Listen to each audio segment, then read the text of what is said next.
Okay, Clarissa, welcome to Tummler School, and the very great pleasure of Derek Peaple. Welcome to Tummler School, Derek. A meta school Morning, in Russell. some respects. Indeed. Given how you've spent most of your career in the school environment. So we're Yep. Grow Social Capital. This is our monthly Tummler School for change makers. Andy, myself on the call, backgrounds in PR, communications and community development respectively, and we put together Grow Social Capital to be a kind of like an interesting sort of interface of those two, possibly on paper disparate disciplines, but actually there's probably more overlap than we perhaps initially give ourselves credit for when we first got together, Andy. Matt and Sarah are also involved, other partners in crime, and this concept of Tummler School, it's a Yiddish word, Tummler, meaning someone who quite literally gets the party started. And for us, it's a metaphor that we learnt from our friend over in Philadelphia, Alex Hillman. Alex coined the term himself again for this concept of a change maker, and Alex kindly joined us for Tummler School about a year ago, I think, Andy, That's right, from Philadelphia, where he works in kind of innovative kind of co-working spaces, helping freelancers, independent workers, being a bit more in control of their work, of their livelihood, of their careers. And we think it's a useful term this side of the pond for people who are effecting and creating change in their communities, however so defined, whether that's communities of place, whether that's communities of interest, of shared characteristic, or whether it's community in a bit more of an institutional sense, like a school, like a college. We heard last year from a friend of yourself, Andy, Janet Hayward from Barry. Yep. She's a primary school head teacher, award winning, and we heard about what she's doing getting involved in terms of that community in which a school resides, of pupils, of their families, of other kind of local stakeholders. So we're going to return to that more formal school environment with Derek Peaple. Like I said, welcome to Tummler School, Derek. Thank you, Russell. Do you want to introduce yourself? I mean, you're in North Wales at the minute in a hotel, squirreled away. Yes. But that's not your home turf, as it were. Tell us a little bit more about yourself, Derek. Lovely. Well, thanks, and just a huge pleasure and privilege to be here today, because what you've just articulated, Russell, I think really goes to the very heart of my philosophy of school communities, an extended community that brings together the different components, the different elements, the different human elements that make up the school community. Yeah, so I was a secondary head teacher for 20 years in the south of England, in Newbury, where I still live, Parkhouse School in Newbury, with a sports specialism. That's probably something we might explore a little bit later on in terms of the way in which that engagement with the ethos, the culture, the values of sport helped to shape that sense of community. This wasn't about winning more trophies or getting more teams out. It was about what does it do around culture and that sense of community and team that it builds together. So I've been teaching for 34 years, a history teacher by background, but always particularly passionate about the difference I think that sport can make to lives and communities in terms of bringing them together. So the last 20 years as a secondary head, people might have questioned my educational vision from time to time. I like to say that I saw the pandemic coming, and I'd made my decision to move out after 20 years and to set up my own educational consultancy company from September 2020, which I guess has just been involved over those last 2 years in working in different ways with schools, but I guess the same commitment to wanting to bring schools together to engage with their communities in a different sort of way, not directly the front line, if you like, doing that. But I think it's been particularly interesting over the last 2 years to see the way in which schools are and have become even more of a focal point, perhaps, in their communities, given the disorientation, the flux it's been one constant in some respects, also perhaps with paradoxically remote learning actually touching parents and families and communities more than they might have done traditionally. So that's the context. And so I'm in North Wales at the moment. In fact, I've had the pleasure actually of being at an evening with Dan Bigger last night, which was quite an interesting one in the context of both the football and the weekend that was preceded in Wales with the international, but also doing some work with a number of organisations that look at the use of community facilities actually in bringing communities together on school sites. So there's a degree of connection there. So just a pleasure to be with you this morning. Yeah, so I mean, some of the things you just touched on there suggest that it's not kind of business as usual then for education, or Fandy and I think back to our schooling days. Some of the things you're talking about there don't resonate with our experiences. So this concept of education as it being done a bit differently. So this concept of change, again, this is the theme of Tummler School. There's a lot of interest, I'm guessing. I'm playing devil's advocate a little bit here, Derek. There's a lot of interest in that school environment. There's your staffing. There's probably 4-figure pupil role. There's their parents. There's the wider kind of community in which the school is set. Your governors and all the rest of it. What does change mean then in that context? That big institution that you're leading, you're the focal point for, and you talked about your education code, I think ethos. I think you said. What does that change feel like? How lonely can it be trying to push through some of those changes that you think are for the better for young people? Sorry, there was a little bit of the connectivity issue that we've had with I know the hotel, but so I think the gist was, in a sense, what are some of the challenges? Are you acting in isolation, or how are you pulling together all of those component parts of the school community? And I think if you build the team around you and you value your people at every level, and that's the young people, that's your staff at every level. And a secondary school is particularly complex. It's not just about your subject specialists, it's about your support staff, it's about how you align those groups behind the common purpose, the common vision, which is obviously ultimately about the well-being, the progress, the happiness of the young people in the whole community, and engaging parents and governors in that process. And I guess it's interesting how you see that evolve over time. And I was in post for a significant amount of time, and I suppose it's listening to that community. It's critical to listen, and it's what others achieve around that. Very kindly, I mean, I'm here in the context of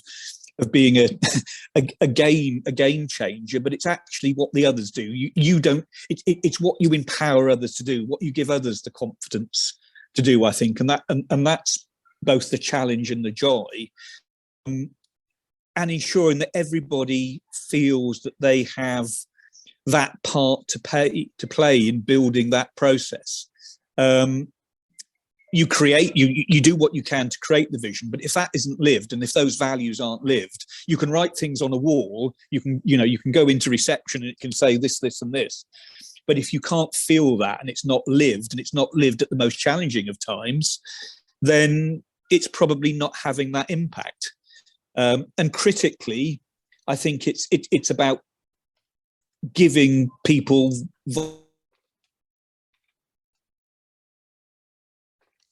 We lost Derek there for a moment.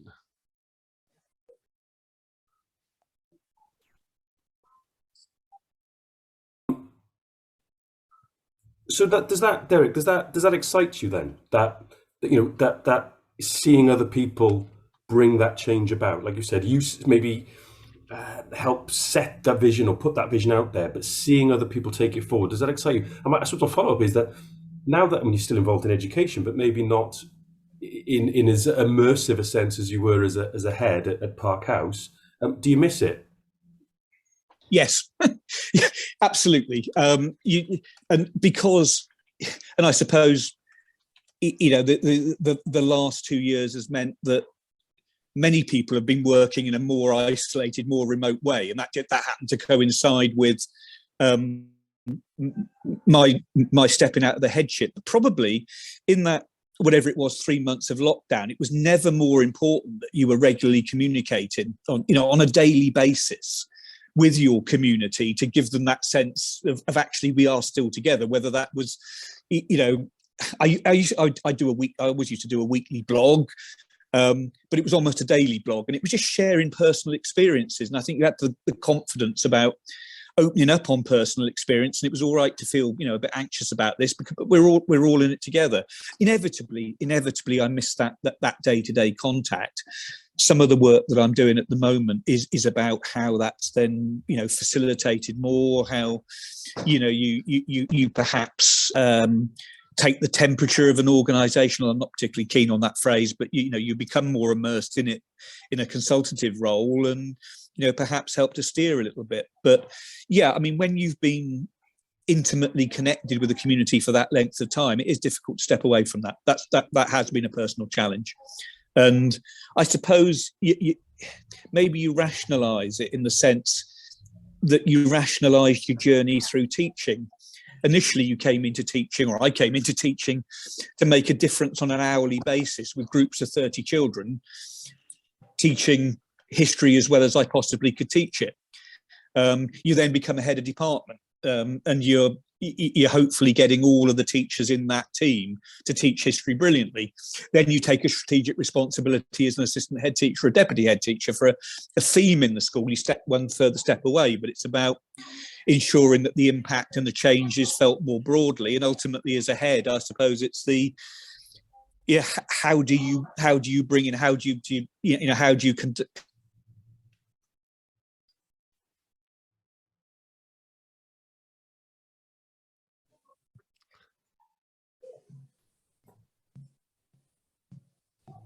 Dropped out a little bit there, Derek, but yeah, got the thrust of that for sure. So who's inspired you then? You talked about your journey from being a class teacher, department head, and so on. Who's inspired you, and what have you learned from them? I think there are there are three individuals that stand out professionally. One was John Main, my teacher of history. From what was then the fourth year on, was year 10 now, who just he took it to the questions he posed. He brought the whole thing to life in terms of its relevance and its resonance. And I would not have taught, I don't think, if it wasn't for John Main. And quite bizarrely, I became a history examiner at some point in the early 1990s, and John was in my team, and that was an amazing experience. Sue Campbell, Dame Sue Campbell, Baroness Sue Campbell, the chair of the Youth Sport Trust, who I think was the first to have that vision that PE, sport and physical activity in school wasn't about playing more school games, although it's great that you would maximise your PE time because of the emotional benefits and mental health benefits, but that vision that a focus on PE and sport and its values could have in shaping school culture, and the way in which she articulated that. And thirdly, and I think it picks up on one of your earlier points, Russell, about how do you hold a community together? How do you keep it focused? Roger Coles, who appointed me to head of history post, and he was the head of a school of 2,100 in Surrey. Huge school. You'd say, how did that function as a community? How was it held together? And it did. And there was an element, I suppose, of it literally being old school. It was about charisma. It was about big personality. But he genuinely knew every child and every family, and there was that sense of confidence that he instilled. And the greatest quality, I think, and the thing that I learned the most, was give people time to listen. Of course, there's strategic stuff that you have to do, but that planning, from the moment that you come into the school in the morning till the end of the day, when the people are there, you've got to be there for them, and you've got to be visible to them, and you've got to make that connection with them. And I think that sometimes people say, well, what did you do? I did nothing. I did nothing but drink tea and loads of it to start off with, because I spent with the staff for the first 3 weeks. I just had a cup of tea with every single one of them. And well, you got 2 dogs. Oh, well, you like going to South Wales. My family from. You just make those connections, don't you? You just make those connections, and okay, they're teachers when they're there. They're TAs when they're people. Mm-hmm. They're people who just happen who happen to teach or support within a school context. And I think if you develop that sort of, of course, it's got to be a professional relationship, but you know that Russell might react slightly differently than to Andy in a particular context, and I think it's developing that connection, and I guess that emotional intelligence of understanding the strengths of your team. You don't need to do that in a formal context. You don't need to do inset on it or have a professional development. You would just have human conversations over a cup of tea that you would have. So you did that with the staff. The first thing you do is, you go into every tutor group. I wrote to every tutor group and say, please invite me in, and you talk to me about your school.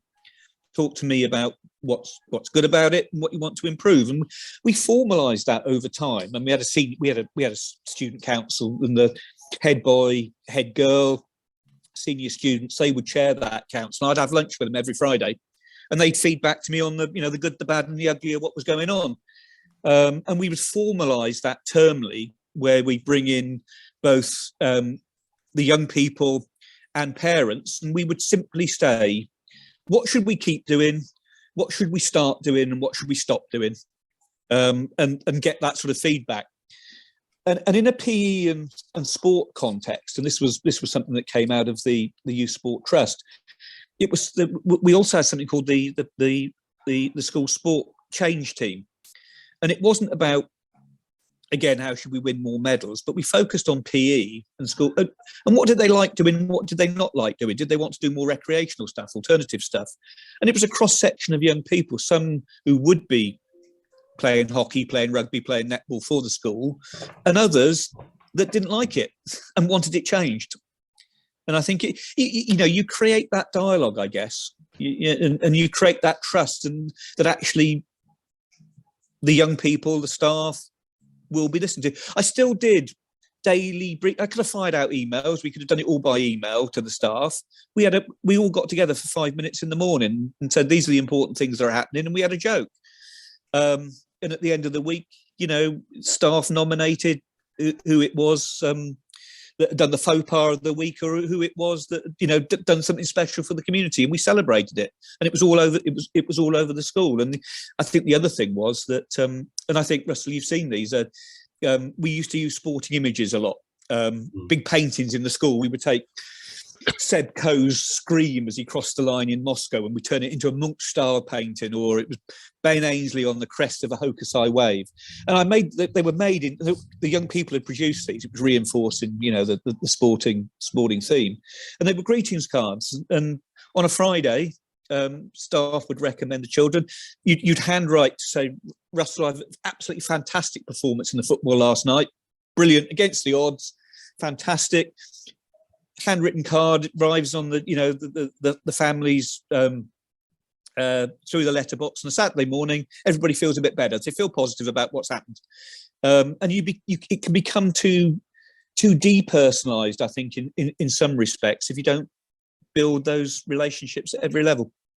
I'm not sure anybody would ever send many cards to me, but there's several things there. I know, Andy, I'll come to you in a moment. The doing away with hierarchies, not being remote, having lunch with the students, celebrating the faux pas. I think sometimes people see this concept of change as something that has to be kind of heroic and driven through and pushed through and that kind of thing, and almost maybe almost a little bit of a machismo about it. Whereas the way you're talking is very much the opposite of all of that. It's a bit more humble. It's a bit more everyday and routine, and perhaps. Well, clearly, in terms of the awards and things and the status and the esteem in which you held, a bit more successful for it. Really, really fascinating. And I think it has to become. It can't be an event. It goes back to that earlier point about culture and ethos and acceptance that it's part of a continuous process that people collectively contribute to. And I think it's also being prepared to own up to your mistakes. You think, and I suppose in a way, the confidence to do that and comes a little bit with the experience. But I introduced this system that I taught from another, had been successful in a previous school, but we called it a rolling tutor period, which was where you'd look at personal development programs and you wouldn't do history on period 1 on a Monday. You do the development, and then you'd miss geography on lesson 2 on a Tuesday, and you roll it through. Staff hated it. Kids didn't like it. You could have been a machismo thing, you'd come in and, this was going to be, you were going to affect, you weren't working. So we said, oh, but we stopped. It's one of those start, stop, keep. And I think it was important to acknowledge that. And I think the other thing was I was a head teacher before I was a parent. And you'd write a letter or you'd outline a policy or an approach, and that sounds, sharp. That sounds right. That's articulate, and it's not, because you're not speaking to the audience. You realise there is nothing more important than, Of course, I valued every single child in the school as a pupil at the school, but until you make that empathetic shift to what does that mean if you are the parent of that child, and how you communicate in that way. And our lad came through the school, and that was a brilliant and chastening experience. It's one of those you learn all the time. Yeah, it's one of those touchstone questions, isn't it? I think for a lot of people in all walks of life is, who are the teachers that influenced you? And I suppose those are teachers who bring about change in you as an individual. And did you even go to school, Andy? I'm not too sure, but I mean, I'm sure there's probably teachers in your case.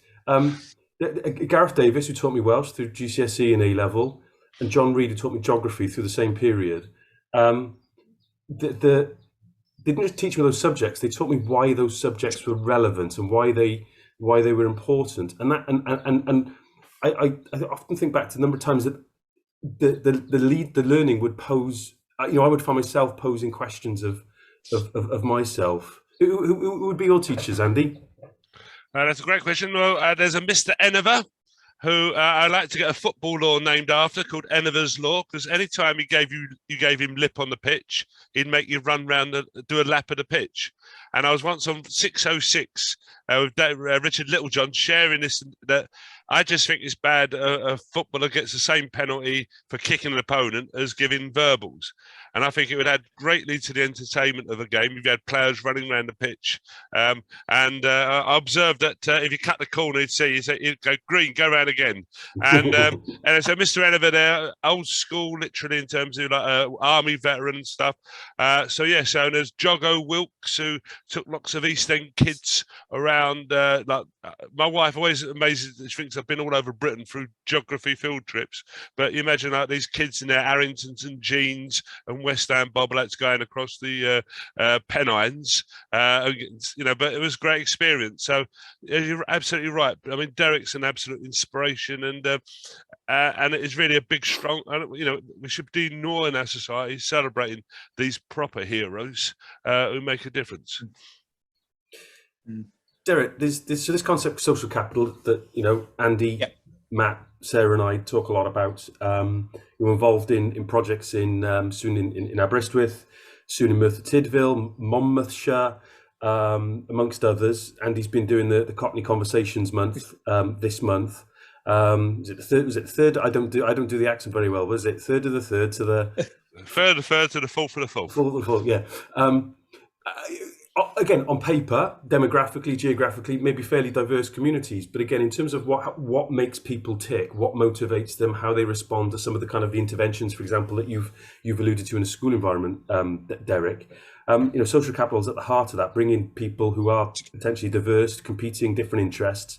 What does that term mean to you? If anything at all, it could be that you reject it and prefer a different one, and that's fine. But what does it mean to you? No, I don't reject it, and I think So at the beginning, it is at the heart of what you do, because I think it is about building the potential of individuals and then growing that so that it becomes more of a collective sense of empowerment, a common commitment of wanting, critically, of wanting to affect change that's relevant and resonant and purposeful to a particular community. And I think schools are uniquely placed to do that. There was a concept in this was probably, I don't know, 2003, 4, 5, 6, the concept of extended schools.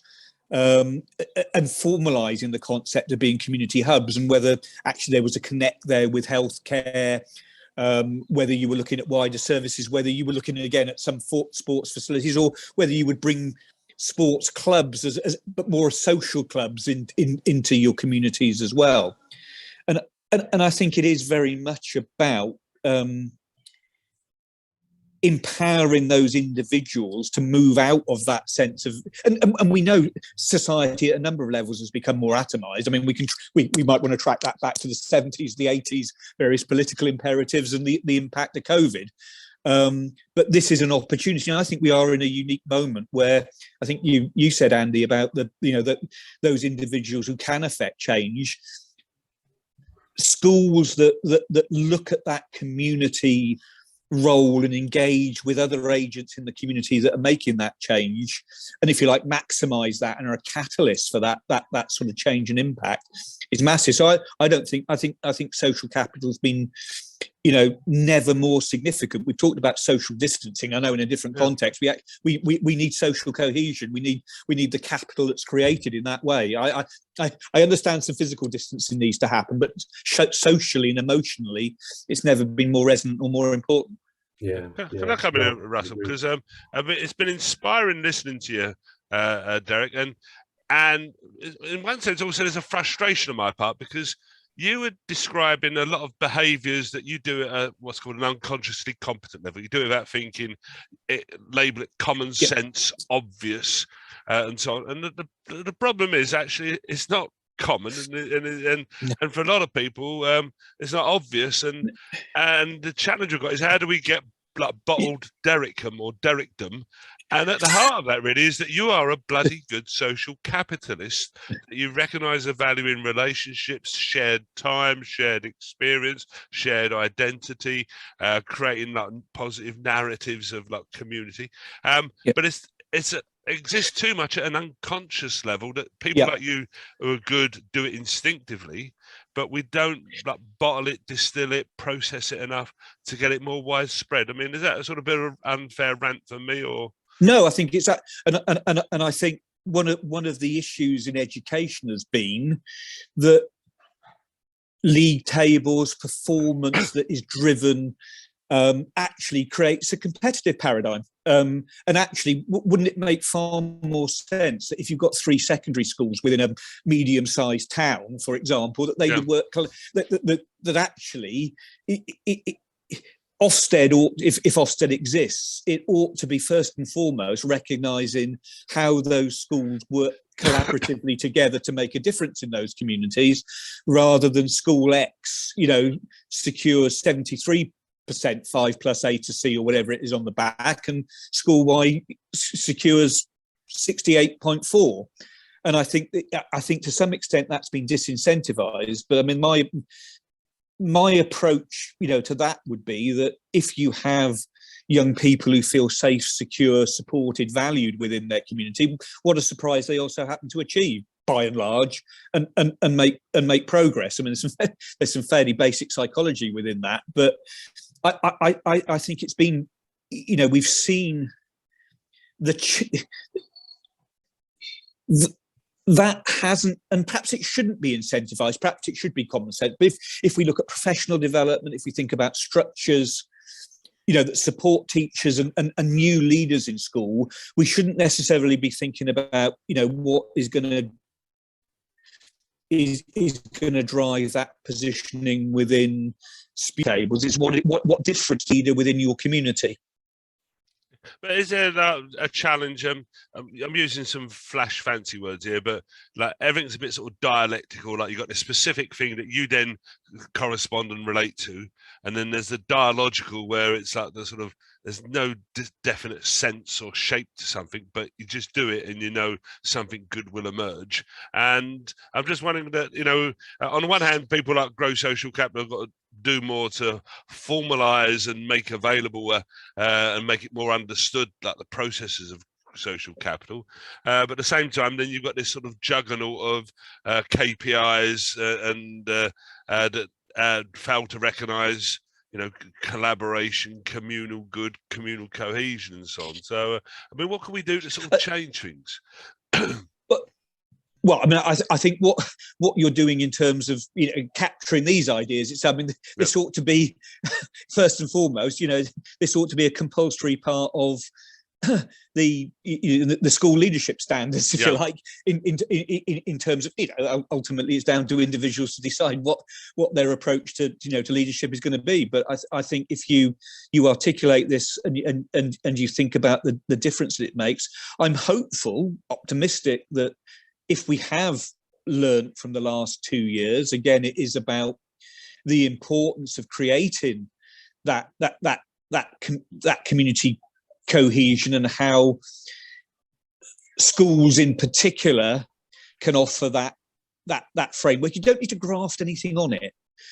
A good school is going to do that, or a school that shares that values that. And I suppose we are going back to values, vision, and ethos. If you believe that and you genuinely believe it, that's what you position at the heart of what you do, because that's what determines your decision making. What is more important in terms of your set of values? Is it creating that sense of community, or is it, you know, driving 95% of young people to achieve this, or this? Hopefully, the two are, you know, there's a symbiotic relationship between them.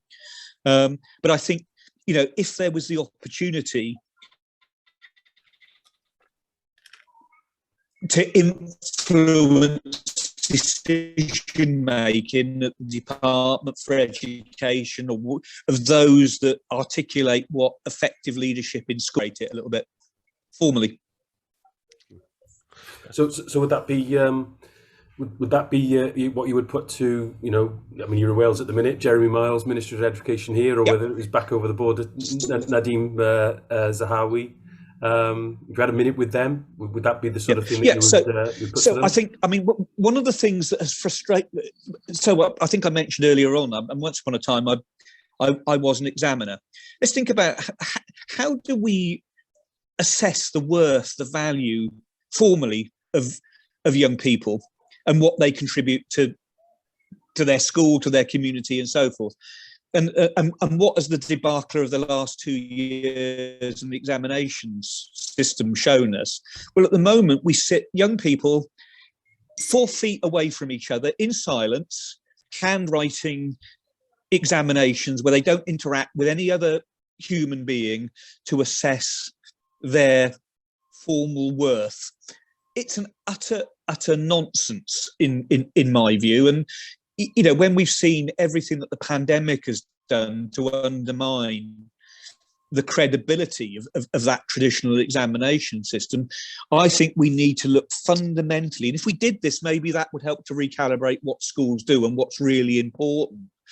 If we were to think about the social capital, the whole young person, you know, in terms of what they contribute, you know, maybe, you know, in some ways we do assess that some young people make more of a contribution to their community than others. Maybe that's fine, you know, in terms of what they engage with, what they do. But my ask would be now that we fundamentally look at this whole assessment regime that was discredited by the pandemic. It'd been discredited, in my opinion, before that, because that's what's driven or maybe skewed what should be the core focus of schools.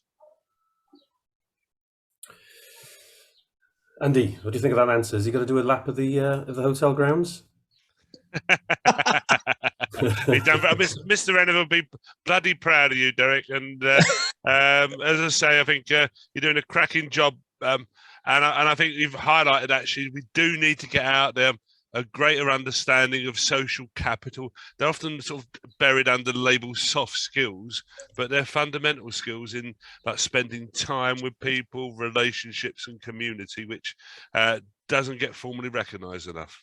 And I think the work that you're doing and the way in which you're amplifying the work, and I mean, as I say, it's a privilege and humbling to be part of this. But if through the school networks that there are, and there are formalised, I mean, there's great work, for example, that's done at senior leader level through an organisation called ASCL, the Association of School and College Leaders. Jeff Barton, who's you'll see quite regularly, more regularly than you would have done on the news, talking about the impact of COVID in schools and so forth. I think if we're in a position that we can influence what that means in terms of dissemination of information, whether that's at regional conference level, it becomes a theme.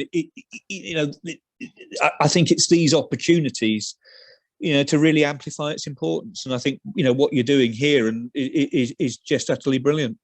Okay. It's been an absolute pleasure speaking to you, Derek. As always, I remember you speaking at the Sport and Heritage Conference in Liverpool probably 5 years ago maybe. I think the theme of the presentation was around the values of the Olympic values, Olympic Games values, Paralympic values as well. How you use them as a framework for the school, and it didn't sound like the school I remembered going to. And then I grabbed you, I think possibly literally, for a podcast. We were both in only last month of Sir Gareth Edwards. We had the honour of his company. Just last month, and again, some of the things that you've talked about here did come up in that. It was a bit more of an informal kind of setting, I suppose. But again, that the binds, the strength of those social connections across people from maybe kind of disparate backgrounds, professional backgrounds, manual labourers, miners in the time that Gareth was playing. Certainly then on things like Lions tours, when they've spent the last few months knocking 7 bells out of one another, and then having to come together as a coherent and cohesive team. It's interesting. These are values that do seem to be almost fairly timeless. Yet, as Andy was alluding to, you don't necessarily see them as common sense in things like strategies, and no doubt, and certainly teachers that I know find things like curricula extremely frustrating because it tends to almost kind of squeeze some of that sort of stuff out a little bit, or pushes it to the margins a bit. And I think for me, the power of those values. I mean, if somebody had said, you're creating a new school, well, obviously one would have presumably engaged with the community in terms of what they would aspire to and want there. But if you look at those values as a structure, it seems to me that they're not that far away from what you would, the values and the behaviours that you would want to develop across that community. But I think you pick up on a really interesting point, and maybe this should be my other ask in terms of what's changed. Again, secondary schools in particular, subject siloed. Why aren't we making thematic connections? If you think about a young person coming in, moving from a primary school to a secondary school, why don't we look at change as a theme within the curriculum? You can still teach presumably chemical change. You can look at historical change. You can look at change in musical scores. You can, but you can just think in a different way about how you if we have to deliver subject content, but it can be done thematically, and it can be done in ways, I think, then that make connections with, or close to connections with, young people's lives. Yeah. Maybe there's an idea there, Andy. Absolutely. For Grow Social Capital. Derek, let's not push our luck with the quality of the Wi-Fi at your end there. Safest of journeys to you home from North Wales as well. It's been a pleasure speaking to you. Any quick plugs for anything, any sort of social media connections and the like? If we're able to amplify what we do, obviously through the connections here, at Derek J Peaple is my Twitter feed. It would be great to get this message, I think, out loud and clear that there's a common commitment here, and it can make a difference critically to young people's lives. Yeah. Thank you. Diolch fawr iawn. There's our socials, our links. We're also on Instagram. We have to update this slide. Andy, you and I, keen Instagrammers, I know. and we have to get some content up on there. But that's what I'll add to these slides. As I said, safe journey to yourself, Derek. I look forward to catching up with you again in a sport and heritage context, and best luck with everything that you're doing. It deserves to succeed. Thank you so much, Russell, and thank you, Andy. Thank you for the opportunity. Very lovely. Really appreciate it. Thank you, mate.